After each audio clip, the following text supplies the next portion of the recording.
and the heat that the brakes on the wheels would have to absorb. So reverse thrust is a very good method. Also, we'll see other aircraft today land with brake chutes, which bleeds off 20 knots instantly as they hit the runway, and also aerodynamic braking, which traps the air underneath the aircraft and slows the aircraft down on the runway without touching the brake. The Japanese Air Self-Defense Force has very kindly contributed Boeing KC-767 tanker transports to RIAT on 2 previous occasions, most recently last year, but both times for static display only. Well, now, here is something all new. A flying demonstration from the Japanese Maritime Self-Defense Force, and a demonstration of an aircraft that has never before been seen outside its home country. It's a 4-jet maritime patrol aeroplane, and an exceptionally capable one, a demonstration here of the capabilities of Japan's highly advanced aerospace industry. The aeroplane, an indigenous design of modern maritime patrol capabilities, and one which has caused a great deal of interest since it arrived here in the UK for its debut. Rolling now from the Japanese Maritime Self-Defense Force, the Kawasaki P-1.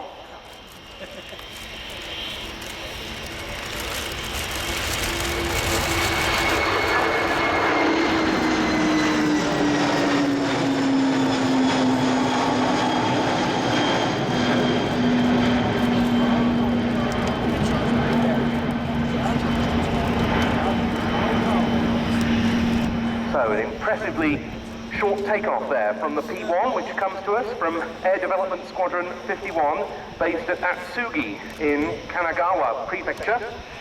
And the aircraft commander for this demonstration is Commander Ken Yasuoka. It was started, the development of this aeroplane, in 2001 as a replacement for the Japanese Maritime Self-Defense Force's Lockheed P-3 Orion maritime patrol aircraft. It only started going into operations in March of this year, which shows how new this aeroplane is. The first flight of the prototype, the Kawasaki XP-1, occurred on the 28th of September 2007. The engines, 4 IHI XF719 turbofans of some 13,500 pounds of thrust each. In terms of armament, the type can carry the AGM-84 Harpoon and ASM-1C anti-shipping missiles, or indeed AGM-65 Maverick air-to-surface missiles. It could also carry bombs, depth charges, mines and torpedoes, which are carried in the internal bomb bay or on wing and wing root mounted weapon stations.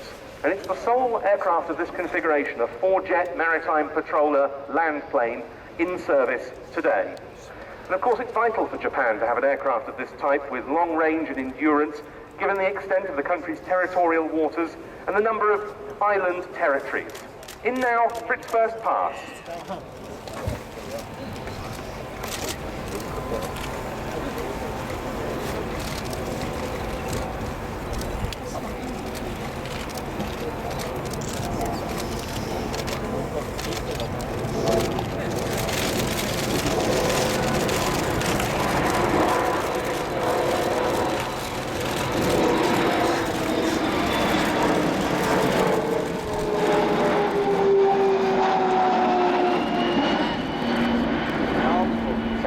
Seen the weapons bay open on that orbit, and a good demonstration there of just how quiet this aircraft is as it flies past, and indeed as it's powered up.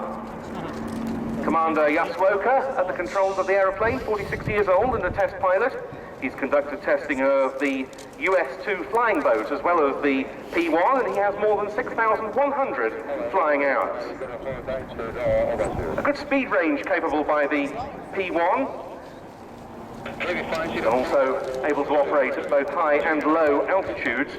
Of interest technologically is the fact that this is the first aircraft in the world to use the very sophisticated fly-by-light controls. That's in order to reduce electromagnetic interference.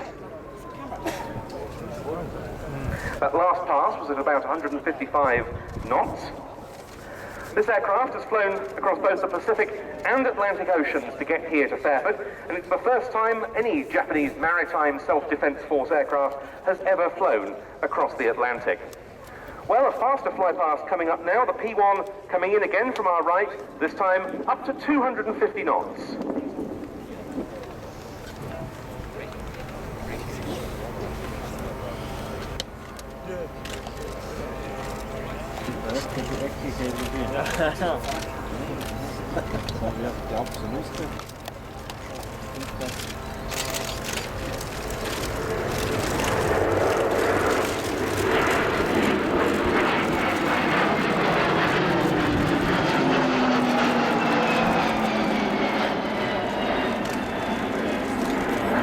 Again, a very quiet performance on that pass. The XF7 engines, also made in Japan, developed specifically for the P-1. They're quiet and fuel efficient.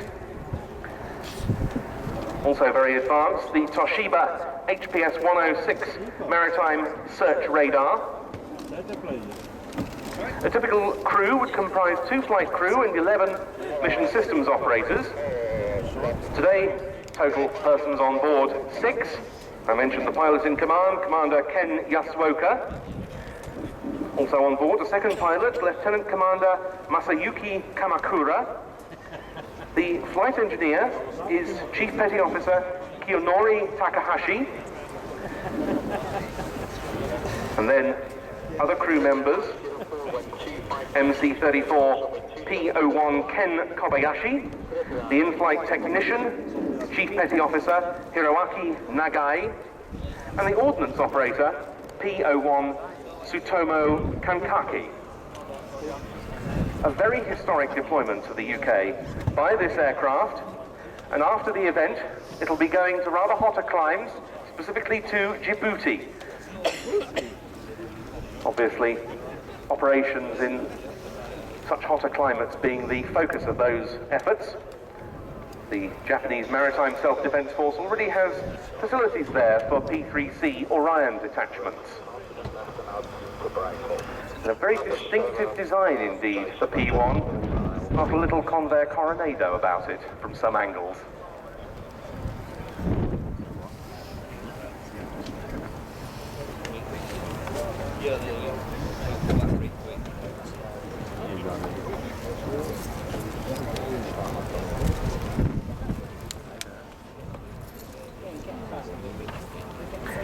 The aircraft's dimensions in terms of wingspan and length basically comparable to those of, say, a Boeing 737, as I'm sure you'll have noticed in the static park, where there's the opportunity to get up rather closer to one of these machines, and coincidentally it's parked next to its US Navy equivalent, the Boeing P-8A Poseidon. But into land from the Japanese Maritime Self-Defense Force, the Kawasaki P-1. Function off, line up 27. A true bit of air tattoo history, our first display by a Japanese military aeroplane. DC-17, line up 27.